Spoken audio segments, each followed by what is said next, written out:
അയ്യോ വണക്കം. കഴിഞ്ഞ ദിവസം എക്സിറ്റ് പോളുകൾ പുറത്തു വന്നതിന് പിന്നാലെ BJP ബംഗാളിൽ അധികാരത്തിൽ വരുന്നുവെന്ന് അറിഞ്ഞതിന് പിന്നാലെ ഞാനിതെങ്ങനെ സഹിക്കും എൻ്റെ നാഥ എന്ന് പറഞ്ഞുകൊണ്ട് കുറേ എണ്ണം സോഷ്യൽ മീഡിയയിൽ കിടന്ന് വരവുന്നുണ്ട്. അതിൽ പ്രധാനപ്പെട്ടത് ഈ ജമാഅത്തെ ഇസ്ലാമി മൗദൂദി ടീമുകളാണ്. നായ്വേഷം കെട്ടിയാൽ കുരയ്ക്കണം, കുരയ്ക്കാതെ നിവൃത്തിയില്ലല്ലോ. അതുകൊണ്ട് അവറ്റകളെ കുറ്റം പറഞ്ഞിട്ട് കാര്യമില്ല എന്നുള്ളതാണ് എൻ്റെ ഒരു ടേക്ക് എന്ന് പറയുന്നത്. എന്തായിരുന്നാലും നമ്മുടെ ഔട്ട് ഓഫ് ഫോക്കസ് ചർച്ചയുണ്ടല്ലോ, സാറാണ് എൻ്റെ സ്ഥിരം വേട്ടമൃഗം. എന്തായാലും കുറച്ച് നാളായി ഔട്ട് ഓഫ് ഫോക്കസ് ഒക്കെ കണ്ടിട്ട്. കഴിഞ്ഞ ദിവസം ഞാൻ ഔട്ട് ഓഫ് ഫോക്കസ് ഒന്ന് കയറി നോക്കി. അപ്പോൾ ഈ ഔട്ട് ഓഫ് ഫോക്കസിൽ നിന്ന് നമ്മുടെ സുജിംസ് തള്ളുകയാണ്. ഭാഗ്യത്തിന് നമ്മുടെ ജിമ്മി എവിടെയില്ല. പെഡിഗ്രി എവിടെയാടാ? പെഡിഗ്രി ഇല്ല, ഇനി അടുത്ത വട്ടം വരുമ്പോൾ തരാം. എന്തായിരുന്നാലും ജിമ്മി ഇല്ല. നമ്മുടെ അജിംസിരുന്ന് അതിഭീകരമായിട്ട് തള്ളിക്കൊണ്ടിരിക്കുകയാണ്. അതിഭീകരമായിട്ട് തള്ളുന്ന കൂട്ടത്തിൽ ലവന്മാർ പറഞ്ഞൊരു കാര്യമുണ്ട്. ബംഗാളിലെങ്ങാനും BJP അധികാരത്തിൽ വന്നു കഴിഞ്ഞാൽ എന്തായിരിക്കും ബംഗാളിൻ്റെ അവസ്ഥ? ബംഗാൾ BJP നരകമാക്കുമെന്നാണ് ഇവന്മാർ പറഞ്ഞുകൊണ്ടിരിക്കുന്നത്. ഇപ്പം പിന്നെ ബംഗാൾ ന്യൂയോർക്കാണല്ലോ. ബംഗാളിൽ ഭരിക്കുന്നത് മറ്റേ ഷെയ്ഖ് മുഹമ്മദ് ബിൻ സൽമാനും അതിൻ്റെ തൊട്ടപ്പുറത്ത് നിയോം സിറ്റിയുമാണല്ലോ വന്നുകൊണ്ടിരിക്കുന്നത് എന്നാണ് ഇവന്മാർ ഇവിടെ പറഞ്ഞ് പ്രചരിപ്പിച്ച് വെച്ചിരിക്കുന്നത്. ഉത്തർപ്രദേശിലെയും ബീഹാറിലെയും കഥകൾ മാത്രമേ ഇവന്മാർ ഇവിടെ കാണിക്കുകയുള്ളൂ. എന്നാൽ ബംഗാളിലെ ഒരു കഥയെ ഇവന്മാർ ഇവിടെ കാണിക്കില്ല. ഉത്തർപ്രദേശിലെയും ബീഹാറിലെയും കഥകൾ ഇവിടെ കാണിച്ചിട്ട് ബംഗാളിൽ 35 കൊല്ലം CPM-ഉം ഇപ്പോൾ 15 കൊല്ലം മമതയും ഭരിച്ചു മുടിച്ച കഥകൾ ഇവിടെ കാണിച്ചു കഴിഞ്ഞാൽ സത്യം പറഞ്ഞാൽ നമ്മൾ UP-യിലുള്ള ജനങ്ങളെ തൊഴുക മാത്രമല്ല, അവർ ബംഗാളിലെ ജനങ്ങളെ വെച്ച് നോക്കുമ്പം എലൈറ്റ് ക്ലാസ് ആണ്. കാരണം ബംഗാളിലെ പല ഉൾഗ്രാമങ്ങളിലും പോകുമ്പോൾ UP-യൊക്കെ എന്തൊരു മെച്ചമാണ് എന്ന് നമുക്ക് തോന്നിപ്പോകും. അങ്ങനെയാണ് ബംഗാളിലെ പല ഉൾഗ്രാമങ്ങളും കിടക്കുന്നത് എന്നുള്ളതാണ്. കേരളത്തിൽ നിന്നുള്ള ഒരുപാട് വ്ളോഗേഴ്സ് അവിടെ പോയിട്ടുണ്ട്. അവിടെ പോയത് കുറേ കമ്മികളായിട്ടുള്ളവന്മാർ പോയിട്ട് സഖാക്കന്മാരുടെ പ്രവർത്തനങ്ങളൊക്കെ കാണാമെന്ന് പറഞ്ഞ് പോയതാണ്. പോയി വായും പൊളന്നാണ് തിരിച്ചു വന്നത് എന്നുള്ളതാണ് മറ്റൊരു കാര്യം. പിന്നെ ഇവിടെ നിന്ന് ക്യൂബയിലോട്ട് കെട്ടി കുറേ ആൾക്കാർ പോകുന്നുണ്ടായിരുന്നു. ക്യൂബയിലോട്ട് അവസാനമായിട്ട് പോയിട്ട് ഞാൻ കണ്ടത് നമ്മുടെ ബൈജു എൻ നായരുടെ വീഡിയോ ആണ്. ബൈജു എൻ നായരുടെ വീഡിയോയ്ക്കകത്ത് അദ്ദേഹം കൃത്യമായിട്ട് പറയുന്നുണ്ട്, അതായത് ഇപ്പോഴും അവന്മാർ ഫ്ലോപ്പി ഡിസ്കിൽ നിന്ന് പുറത്തിറങ്ങി വന്നിട്ടില്ല. പോരാത്തതിന് മറ്റേ മൊബൈലൊക്കെ ഇങ്ങനെ ചുരണ്ടി ഉപയോഗിക്കുന്ന അതാണ് ഇപ്പോൾ അവന്മാർ അവിടെ ഉപയോഗിച്ചുകൊണ്ടിരിക്കുന്നത്. നടക്കാൻ പറ്റില്ല, കാരണം കോൺക്രീറ്റ് ഇളവി തലയിൽ കൂടെ വീഴും. ആ കാലത്തെ കെട്ടിടങ്ങളാണ് ഇപ്പോഴും അവിടെ ഉള്ളത്. പിന്നെ വണ്ടികളുടെ കേസ് പറയുകയാണെങ്കിൽ എല്ലാം നമ്മുടെ 1947 മുമ്പുള്ള വണ്ടികളാണ്. നമ്മൾ RRR സിനിമയിൽ ക്ലൈമാക്സിൽ നമ്മുടെ NTR ഇങ്ങനെ ചവിട്ടിയിട്ട് ഇങ്ങനെ ഒരു ബുള്ളറ്റ് ഇങ്ങനെ എടുത്ത് കയ്യിൽ പൊക്കൂലേ, 2ാം ലോക മഹായുദ്ധത്തിൽ അവതരിപ്പിച്ച ആ ഒരു റോയൽ എൻഫീൽഡ് എന്ന് പറഞ്ഞ സൈക്കിൾ പോലെ ഇരിക്കും. അതാണ് ഇപ്പോഴും അവിടെ ഉള്ളത് ക്യൂബയിൽ എന്നൊക്കെയാണ് ബൈജു നായരുടെ വീഡിയോയിലൂടെ നമുക്ക് മനസ്സിലാക്കാനായിട്ട് സാധിച്ചത്. എന്തായാലും അതൊക്കെ അങ്ങോട്ട് നമുക്ക് മാറ്റി നിർത്താം. എന്തായിരുന്നാലും നമുക്ക് സുജിംസിൻ്റെ ഈ വാചാടോപത്തിലേക്ക് നമുക്ക് കടക്കാം. ആൾക്ക് വിവരമില്ലെങ്കിലും അതിൻ്റെ ഒരു അഹങ്കാരം അയാൾക്കില്ല എന്നുള്ളത് നമ്മൾ വ്യക്തമായിട്ടും കൃത്യമായിട്ടും മനസ്സിലാക്കിയിരിക്കണം. അതാണ്ട് ഇതാണ് ആ പോസ്റ്റ്. ഇവന്മാർ വെട്ടിയിട്ടിട്ടുണ്ട്.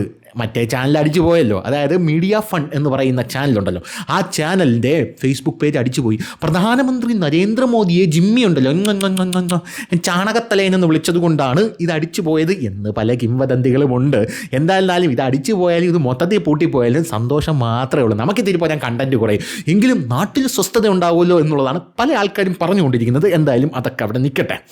ഇങ്ങനെ നമ്മുടെ ഔട്ട് ഓഫ് ഫോക്കസ് ചർച്ചയിൽ ഇങ്ങനെ ചർച്ചിച്ച് കയറി വരികയാണ്. ബംഗാളിൽ BJP വന്നാൽ നരകമാക്കുമെന്നാണ് നമ്മുടെ സുജിംസ് പറയുന്നത്. എടാ നിൻ്റെ നാക്കിൽ കുരു വരുവോടാ എന്നാണ് ഇത് കേട്ടപ്പോൾ എനിക്ക് തോന്നിയത്. ഇവൻ്റെ ഒന്നും നാക്ക് താന്നും പോണില്ലല്ലോ എൻ്റെ ഈശ്വര എന്നാണ് എനിക്ക് തോന്നിപ്പോയത്. ഇത് വിശ്വസിക്കാൻ ഇവിടെ കേരളത്തിലെ കുറേ ജനങ്ങൾ യുവമാർ പറയുന്നത് വിശ്വസിക്കാൻ വിവരവും ബുദ്ധിയുള്ള ആൾക്കാരൊന്നും ഇത് വിശ്വസിക്കുമെന്ന് ഞാൻ വിചാരിക്കുന്നില്ല. പക്ഷേ എങ്കിലും ഈ വിവരവും ബുദ്ധിയും വെച്ചുകൊണ്ട് ആസനം കൊണ്ട് ചിന്തിക്കുന്ന കുറേ എണ്ണം ഉണ്ടല്ലോ, അവന്മാരൊക്കെ യുവമാരെ വിശ്വസിക്കും. കഴിഞ്ഞ ദിവസം എൻ്റെ ഒരു കൂട്ടുകാരൻ ഫേസ്ബുക്കിൽ ഒരു പോസ്റ്റ് ഇട്ടിരിക്കുന്നു. ആ പോസ്റ്റിൽ നമ്മുടെ യോഗി ആദിത്യനാഥ് ബംഗാളിൽ വന്ന് പറയുകയാണ്, മാതൃഭൂമിയാണ് ഈ വാർത്ത അടിച്ചത്, വന്ന് പറയുകയാണ്, ഞാൻ അവിടെ വന്നു കഴിഞ്ഞ ശേഷം UP-യിലെ പള്ളികളിൽ നിന്ന് ബാങ്ക് വിളി ഉയരുന്നില്ല സുഹൃത്തുക്കളെ. വർഗീയത ഇതാണോ സെക്യുലറിസം എന്നൊക്കെ പറഞ്ഞുകൊണ്ടാണ് ഒരു പോസ്റ്റ് ഇട്ടേക്കുന്നത്. അപ്പം ഞാൻ ആ വീഡിയോ ഒന്നെടുത്ത് കണ്ടു. മാതൃഭൂമിയുടെ യോഗി ആദിത്യനാഥ് അതിനകത്ത് പറയുന്ന സംഭവം എന്ന് പറഞ്ഞു കഴിഞ്ഞാൽ, ഞാൻ വന്നു കഴിഞ്ഞ ശേഷം റോഡിൽ നിസ്കാരം നടത്തുന്നില്ല. അതവിടെ വലിയ വിഷയമാണ് റോഡിൽ നിസ്കരിക്കുന്നത്. നമ്മുടെ കേരളത്തിൽ ആരും അങ്ങനെ ചെയ്യുന്നില്ല.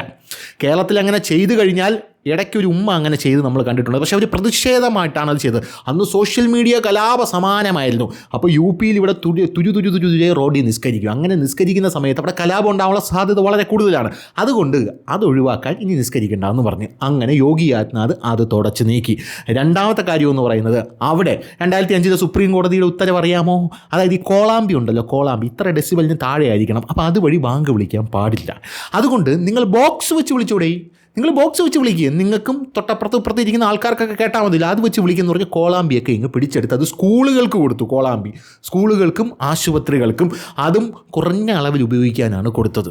അപ്പോൾ അങ്ങനത്തെ സാധനം യോഗി ആദിത്യനാഥ് പറഞ്ഞത്, ഞാൻ വന്ന ശേഷം കോളാമ്പി വഴി ബാങ്ക് വിളി ഉയരുന്നില്ല എന്നാണ് യോഗി ആദിത്യനാഥ് പറഞ്ഞത്. നമ്മളിവിടെ ഉണ്ട് കേട്ടോ ഈ നിയമമൊക്കെ, നമ്മുടെ സർക്കാരിന് പിന്നെ അറിയാമല്ലോ.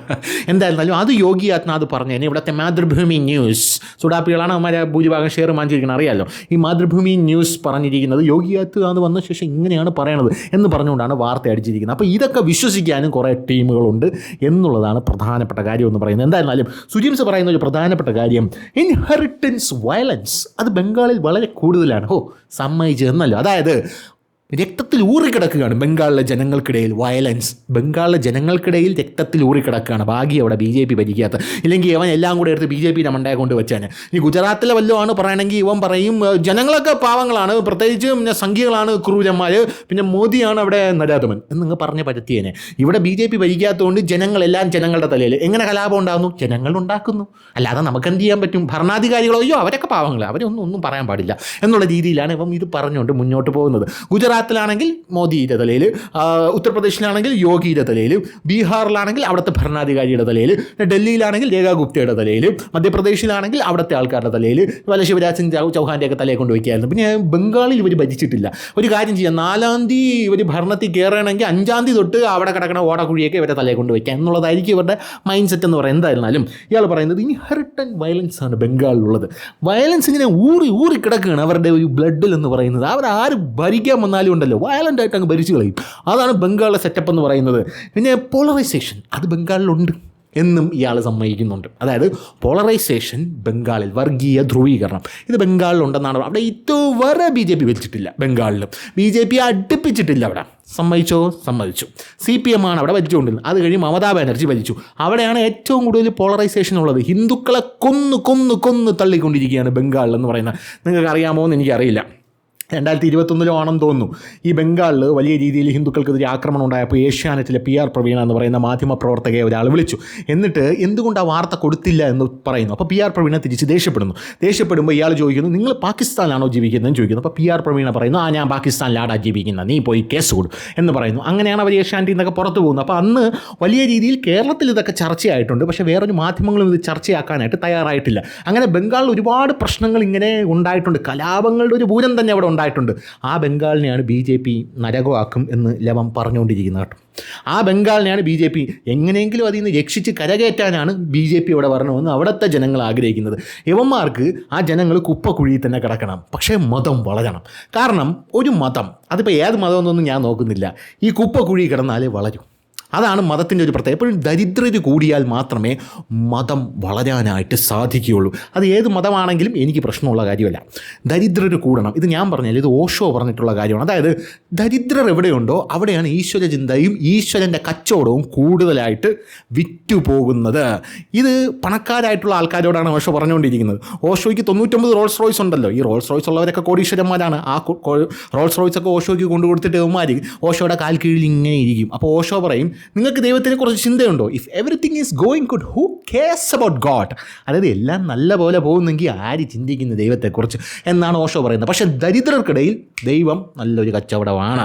നിങ്ങളുടെ ദാരിദ്ര്യം മാറ്റിത്തരും, നിങ്ങളുടെ അത് മാറ്റും ഇത് മാറ്റും എന്നൊക്കെ പറഞ്ഞ് ദൈവം നല്ലൊരു കച്ചവടമാണ്. അപ്പോൾ അതുപോലെ ഈ കുപ്പക്കുഴി കിടക്കുന്ന ജനങ്ങൾക്കിടയിൽ മതം വളർത്താൻ എളുപ്പമാണ്. ഈ ജമാഅത്തെ ഇസ്ലാമി അവിടെ നിന്ന് ഇങ്ങനെ കയറിക്കൊണ്ടിരിക്കുകയാണ്. ഇവിടെ നിന്ന് ബംഗ്ലാദേശിൽ നിന്ന് ഇങ്ങോട്ട് കയറിക്കൊണ്ടിരിക്കുകയാണ്. ബംഗ്ലാദേശ് ഇലക്ഷൻ്റെ മാപ്പ് എടുത്ത് നോക്കി കഴിഞ്ഞാൽ മനസ്സിലാവും, വെസ്റ്റ് ബംഗാളിൻ്റെ സൈഡ് മുഴുവൻ, അതായത് ബംഗ്ലാദേശ് അതിർത്തി മുഴുവൻ പച്ചയടിച്ച് കിടക്കുകയാണ്. അവന്മാർ ഇങ്ങോട്ട് കയറിക്കൊണ്ടേയിരിക്കുകയാണ്. ഇങ്ങോട്ട് കയറി ഇവിടെയുള്ള സ്ഥലങ്ങളെല്ലാം കൈയടക്കി, ഇവിടെയുള്ള സ്ഥലങ്ങൾ മുർഷിദാബാദ് പോലെയുള്ള പ്രദേശങ്ങളിൽ നിന്ന് ഹിന്ദുക്കൾ അടിച്ചോടിച്ചുകൊണ്ടിരിക്കുകയാണ്. അപ്പോൾ ഈ ഒരു സാഹചര്യം വലിയൊരു സാഹചര്യമായി, വലിയൊരു പൊളിറ്റിക്കൽ സിനാരിയോ ആയി അവിടെ വളർന്നു വരികയാണ്. അതാണ് ഇവന്മാർക്ക് ഭയങ്കര സന്തോഷം. കയറി വരട്ടെ, അതാണ് സന്തോഷം. അല്ലാതെ ആ നാട് വികസിക്കണം എന്നൊന്നുമില്ല. വികസിക്കണമെങ്കിൽ നമ്മുടെ അറബി നാട് വികസിച്ചാൽ മതി. നമ്മുടെ സൗദി, UAE അങ്ങനെയുള്ള സ്ഥലങ്ങളൊക്കെ വികസിച്ചാൽ മതി. ഇറാൻ അതിൻ്റെ മണ്ടയെ കൊണ്ട് ബോംബിട്ടപ്പം ആര് സപ്പോർട്ട് ചെയ്യും എന്ന് പറഞ്ഞ് ഇവന്മാർ അവിടെ കിടന്ന് നിലവിളിക്കുന്നതും കണ്ടു. അതൊക്കെ വേറെ ടോപ്പിക്കാണ്. എന്തായിരുന്നാലും സുജിംസ് പറയുന്നത് വെച്ച് നോക്കുകയാണെങ്കിൽ BJP അവിടെ വന്നു കഴിഞ്ഞാൽ അവിടെ നരകമാകും. അനധിവിദൂര ഭാവിയിൽ ഞാനത് കാണുന്നുണ്ട് എന്നാണ് സുജിംസ് പറയുന്നത്. പോരാത്തതിന് നോർത്ത് ബംഗാളിൽ BJP പ്രയോഗിച്ചത് ബംഗാളി അസ്മിത, അതായത് ഈ ബംഗാളി ബന്ധു, ബംഗബന്ധു എന്ന് പറഞ്ഞ ഐഡൻറ്റിറ്റി ഉണ്ടല്ലോ, അതവിടെ ഇല്ല. അപ്പോൾ അത് മുതലെടുത്ത് BJP അവിടെ കയറിപ്പറ്റി. ഇനി സൗത്തിലോട്ട് പോയി കഴിഞ്ഞാൽ അവിടെ പോളറൈസേഷൻ ഉണ്ട്. പോളറൈസേഷൻ ഉണ്ടായിരുന്നത് കൊണ്ട് അപ്പുറത്തുള്ള ഹിന്ദുക്കളോട് ഞങ്ങൾ സംരക്ഷിക്കാം എന്ന് പറഞ്ഞ് BJP അവിടെയും കയറിപ്പറ്റി. ഇതാണ് BJP ഇവിടെ കാണിച്ചുകൊണ്ടിരിക്കുന്നത്. എന്താണിത് എന്നാണ് ഇവൻ പറഞ്ഞുകൊണ്ടിരിക്കുന്നത്. ഇനി അവൻ്റെ അറിവിലേക്കായിട്ട് കുറച്ച് കാര്യങ്ങൾ പറയാം. അതായത് നിങ്ങൾക്കൊക്കെ ഈ ഗുജറാത്ത് കലാപം എന്ന് കേൾക്കുമ്പം ആ ഒരു കലാപം മാത്രമേ ഓർമ്മയുള്ളൂ. ഗുജറാത്ത് കലാപത്തിൽ നരേന്ദ്രമോദി ശൂലം എടുത്ത് ഭ്രൂണത്തെ കുത്തി സിസേറിയൻ നടത്തി, ഇത് മാത്രമേ അറിയാവൂ. ഇതാണ് ഇവിടെ പറഞ്ഞ് പ്രചരിപ്പിച്ചുകൊണ്ടിരിക്കുന്നത്. ഇതൊന്നുമല്ല കലാപം എന്നൊക്കെ പറഞ്ഞാൽ നമ്മൾ ജീവിച്ചിരിക്കുന്ന ഈ കാലഘട്ടത്തിൽ, സോഷ്യൽ മീഡിയ കാലഘട്ടത്തിൽ നമ്മുടെ നാട്ടിൽ വർഷാവർഷം കലാപം നടക്കുന്നുണ്ട്. ആൾക്കാരുടെ തല അരിഞ്ഞരിഞ്ഞ് തള്ളുന്നുണ്ട്. ഇതൊന്നും നമ്മുടെ മാധ്യമങ്ങൾ കാണിക്കാത്തത് കൊണ്ടാണ്. അവരെന്ത് കാണിക്കണം എന്ന് വിചാരിക്കുന്നതേ നിങ്ങൾ കാണുകയുള്ളൂ. 2017 Basirhat riot, 2018 Asansol riot, 2022 Howrah violence, 2021 west Bengal post poll violence, 2022 Birbhum violence, 2025 Murshidabad violence, അത് കഴിഞ്ഞ് സന്ദേശ് ഖാലി വയലൻസ്. ഇങ്ങനെ എന്തോരം വയലൻസാണ് ബംഗാളിൽ നടന്നിരിക്കുന്നതെന്ന് അറിയാമോ? ഇതൊക്കെ അവിടെ BJP ഭരിച്ചിട്ടാണെന്നാണോ നിങ്ങളുടെ വിചാരം? ഇതൊക്കെ അവിടെ ആര് ഭരിച്ചിട്ടാണെന്നാണ് നിങ്ങളുടെ വിചാരം? ഇത്രയും റയട്ടുകളാണ് അവിടെ നടന്നിരിക്കുന്നത്, അതായത് കലാപങ്ങളാണ് അവിടെ നടന്നിരിക്കുന്നത്. വെറും സാധനമല്ല. ഇവിടെ മണിപ്പൂരിൽ നോക്കി വായും വളർന്നിരിക്കുന്നവനും മറ്റേ ഒഡീഷയിൽ നോക്കി അപ്പൂപ്പൻ്റെ തോളം നോക്കി ഇരിക്കുന്നവനൊന്നും ഇത് കാണില്ല എന്നുള്ളതാണ്. മാധ്യമങ്ങൾ ഇത് കാണിക്കില്ല എന്നുള്ളതാണ് പ്രധാനപ്പെട്ട കാര്യം. 2017 ബഷീർ ഘട്ടിൽ സോഷ്യൽ മീഡിയയിൽ ഒരു പോസ്റ്റ് വരുന്നു. ഈ സോഷ്യൽ മീഡിയയിൽ വന്ന പോസ്റ്റിനെ തുടർന്ന് കലാപം അങ്ങ് വ്യാപിക്കുകയാണ്. ഹിന്ദുക്കളുടെ വീടുകൾ കയറി ആക്രമിക്കുന്നു, ഹിന്ദുക്കളെ കടകൾ കത്തിക്കുന്നു, അങ്ങനെ ഹിന്ദുക്കളെ കൊന്നൊടുക്കാൻ തുടങ്ങുന്നു. അവസാനം സഹികെട്ട് ഹിന്ദുക്കൾ അവിടെ നിന്ന് ഓടിക്കളയുന്നു. ഇതാണ് അവിടെ സംഭവിക്കുന്നത്. BJP ആണെങ്കിൽ അവിടെ ഭരണത്തിലില്ല. BJPക്കാരെ ഓർത്ത് നിലവിളിച്ചിട്ട് കാര്യമില്ല. അന്ന് ഇവിടെ സംഖ്യകൾ നിലവിളിക്കുന്നുണ്ട്. നരേന്ദ്രമോദി അവിടെ രാഷ്ട്രപതി ഭരണം പ്രഖ്യാപിക്കുമെന്ന് പറഞ്ഞുകൊണ്ട് മോദി പ്രഖ്യാപിക്കുന്നില്ല. മോദി പിന്നെ അറിയാമല്ലോ, മോദി പിന്നെ മഹാമനസ്കനാണ്, ജനാധിപത്യത്തിൻ്റെ ഉത്തുംഗ ശൃംഗത്തിൽ നിൽക്കുന്ന മനുഷ്യനാണ്. ഈ രാഷ്ട്രപതി ഭരണമൊക്കെ പ്രഖ്യാപിക്കുന്നത് അതൊക്കെ ഫാസിസമല്ലേ? അതൊക്കെ കോൺഗ്രസ് ചെയ്തോട്ടെ. 26 വട്ടം പ്രഖ്യാപിച്ചിട്ടുണ്ട്. പക്ഷേ ഫാസിസ്റ്റ് എന്ന പേര് നരേന്ദ്രമോദിക്കാണ്. അപ്പോൾ അതൊക്കെ കോൺഗ്രസ് ചെയ്തോട്ടെ എന്ന് പറഞ്ഞ് ഭരണം പിടിക്കാനായിട്ട് ഇങ്ങനെ കാത്തിരിക്കുകയാണ്. അങ്ങനെയാണ് ബഷീർ ഹട്ട് റയറ്റ്സ് ഉണ്ടാകുന്നത്. അവസാനം ആ റയറ്റിൻ്റെ conclusion law and order maintain ചെയ്യുന്നതിൽ അവിടെയുള്ള സർക്കാർ പരാജയപ്പെട്ടു എന്നുള്ളതാണ്. അങ്ങനെയാണ് റയറ്റ് വ്യാപിക്കുന്നത്. ഇനി രണ്ടാമത് 2018 അസാൻസോൾ റയറ്റ്, ഈ രാമനവമി പ്രദക്ഷിണം എന്ന് പറഞ്ഞൊരു പ്രദക്ഷിണം അവിടെ ഉണ്ട്.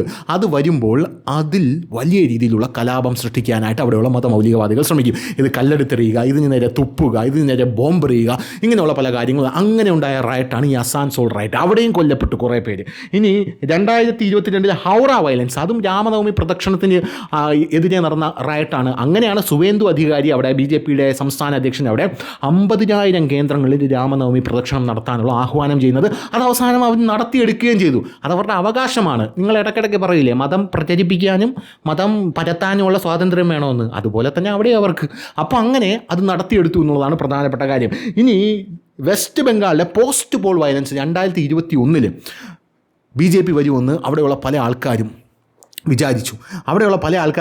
BJP വരുമെന്ന് ആശിച്ചിരുന്നു. പക്ഷേ BJP വന്നില്ല എന്നുള്ളത് മാത്രമല്ല, അത് കഴിഞ്ഞ് ഈ വോട്ട് കുത്തിയ ആൾക്കാരുണ്ടല്ലോ, TMCക്ക് വോട്ട് കുത്താതെ BJPക്ക് വോട്ട് കുത്തിയ ആൾക്കാരെ തെരഞ്ഞു പിടിച്ച് വെട്ടിക്കൊല്ലാൻ തുടങ്ങി.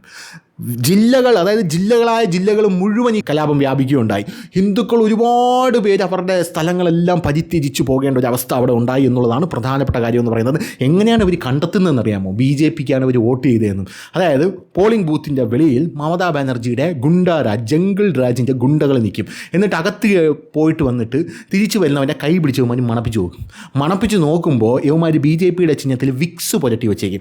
വിക്സിൻ്റെ മണം ഉണ്ടെങ്കിൽ ആടി പാഴ്സലാണ്. എന്നിട്ട് അവൻ ആ നാട്ടിൽ നോട്ടിക്കും, ഇല്ലെങ്കിൽ വെട്ടിക്കൊല്ലും, ഇല്ലെങ്കിൽ അവൻ്റെ വീട്ടിൽ ബോംബെറിയും, അല്ലെങ്കിൽ അവൻ്റെ ഭാര്യയെ പിടിച്ച് ബലാത്സംഗം ചെയ്യും. ഇതാണ് അവിടെയുള്ള പ്രധാനപ്പെട്ട സെറ്റപ്പ് എന്ന് പറയുന്നത്. ഇതൊന്നും കേട്ടിട്ടില്ലല്ലോ. ഉത്തർപ്രദേശിൽ നിങ്ങൾ കേട്ട് കാണും. ഉത്തർപ്രദേശിൽ മറ്റേ യോഗി ആദിത്യനാഥ് ഗുണ്ടകളെ വെടിവെച്ച് കൊല്ലുന്നു എന്ന് പറയുമ്പം മനുഷ്യാവകാശം പറയുന്ന കുറേ എണ്ണത്തിനെ കേട്ട് കാണും. മനുഷ്യാവകാശം വച്ചുകൊണ്ട് അവിടെ ഇരിക്കുക കേട്ടോ എന്ന് മാത്രമേ എനിക്ക് പറയാനുള്ളൂ. എന്തായിരുന്നാലും ഇങ്ങനത്തെ സെറ്റപ്പാണ് അവിടെ ഉണ്ടായിരുന്നത്. അങ്ങനെ വെസ്റ്റ് ബംഗാളിൽ 2021 പോസ്റ്റ് പോൾ വയലൻസ് എന്ന് പറഞ്ഞൊരു വലിയൊരു കലാപം അവിടെ ഉണ്ടായി എന്നുള്ളത് മറ്റൊരു പ്രധാനപ്പെട്ട കാര്യം. അത് കഴിഞ്ഞ് 2022 ബിർഭം വയലൻസ് എന്ന് പറയുന്ന ഒരു വയലൻസ് അവിടെ ഉണ്ടായി. അതിൽ സ്ത്രീകളും കുട്ടികളും ഉൾപ്പെടെ ധാരാളം ആൾക്കാർ കൊല്ലപ്പെട്ടു എന്നുള്ളൊരു റിപ്പോർട്ട് ഇപ്പോഴും കിടപ്പുണ്ട്. ചുമ്മാ സോഷ്യൽ മീഡിയ എടുത്തൊക്കെ ചുമ്മാ നോക്കിയാൽ മതി. എത്ര വാർത്തകൾ കിടപ്പുണ്ട് ഇതിൻ്റെയൊക്കെ, ഒരുപാട് വാർത്തകൾ കിടപ്പുണ്ട്. അത് കഴിഞ്ഞാണ് മുർഷിദാബാദ് വയലൻസ് വരുന്നത്. അത് ഒന്ന് ജസ്റ്റ് തിരിഞ്ഞു നോക്കിയാൽ മതി.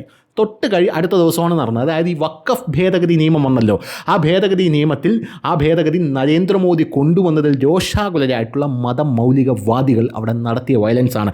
അതിൻ്റെ ഒരു വ്യാപ്തി ഉണ്ടല്ലോ, അത് ഞാൻ ചുമ്മാ വയലൻസിൻ്റെ ഒരു ചെറിയൊരു ഭാഗം ഞാൻ വായിച്ചു തരാം. അതായത് മുർഷിദാബാദ് വയലൻസ് ഏപ്രിൽ 2025 എന്ന് വെറുതെ ഗൂഗിളിൽ സെർച്ച് ചെയ്തത് എവിടെ കിടപ്പുണ്ട്. Following protest against the Waqf amendment act 2025 violence incidents occurred in the Murshidabad district. Report indicate that over 400 Hindu families were displaced with homes vandalized, properties tortured and cattle attacked. The incident saw the deployment of central forces and a suspension of internet services എന്നുള്ളതാണ് report. ഞാനാണെങ്കിൽ മലയാളത്തിൽ വായിച്ചു തരാം. 2025 വഖഫ് ഭേദഗതി നിയമത്തിനെതിരായ പ്രതിഷേധങ്ങളെ തുടർന്ന് മുർഷിദാബാദ് ജില്ലയിലെ ആക്രമണ സംഭവങ്ങൾ അരങ്ങേറി. 400-ലധികം ഹിന്ദു കുടുംബങ്ങളെ മാറ്റിപ്പാർപ്പിച്ചു, വീടുകൾ നശിപ്പിക്കുകയും സ്വത്തുക്കൾ കത്തിക്കുകയും കന്നുകാലികൾ ആക്രമിക്കപ്പെടുകയും ചെയ്തതായ റിപ്പോർട്ടുകൾ സൂചിപ്പിക്കുന്നു. സംഭവത്തിൽ കേന്ദ്രസേനയെ വിന്യസിക്കുകയും ഇന്റർനെറ്റ് സേവനങ്ങൾ താൽക്കാലികമായി നിർത്തലാക്കുകയും ചെയ്തു എന്നുള്ളതാണ് പ്രധാനപ്പെട്ട കാര്യം എന്ന് പറയുന്നത്. മതപരമായിട്ടുള്ള സ്പർദ്ധ അവിടെ ഉണ്ടായിട്ടുണ്ട് എന്നുള്ളത് മറ്റൊരു പ്രധാനപ്പെട്ട കാര്യമാണ്. ഇങ്ങനൊരു ആക്രമണം നടന്നിട്ടുണ്ട്. ഇനി സന്ദേശ് ഖാലി എന്ന് കേട്ടിട്ടുണ്ടോ നീയൊക്കെ? സന്ദേശ് ഖാലി എന്താ സംഭവിച്ചതെന്നറിയാമോ? അവിടെ ഒരു ഹിന്ദു സ്ത്രീയുടെ അടുത്ത് കൊണ്ട് ബൈറ്റ് വെച്ച് കഴിഞ്ഞാൽ ആ ഹിന്ദു സ്ത്രീ, ആ ബൈറ്റ് ഭയങ്കര വൈറലായിരുന്നു. ധ്രുവറാട്ടിയൊന്നും ഇവിടെ കാണൂല, ജർമ്മൻ ഷെപ്പേർഡ് ഇത് കാണൂല.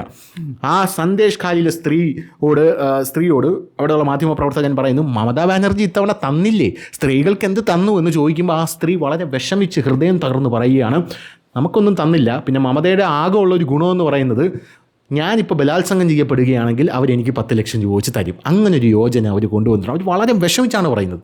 ഇങ്ങനെയാണ് പറയുന്നത്. എന്താണ് ഈ സന്ദേശ് ഖാലി സംഭവം നമ്മളെടുത്ത് പരിശോധിച്ച് നോക്കണം. സന്ദേശ് ഖാലി സംഭവം നമ്മളെടുത്ത് പരിശോധിക്കുമ്പോൾ സന്ദേശ് ഖാലി എന്ന് പറയുന്ന ഡിസ്ട്രിക്റ്റിൽ മമതാ ബാനർജിയുടെ ഗുണ്ടയായിട്ടുള്ള ഒരു വലിയൊരു നേതാവ്, അവൻ ഗുണ്ടയാണ്.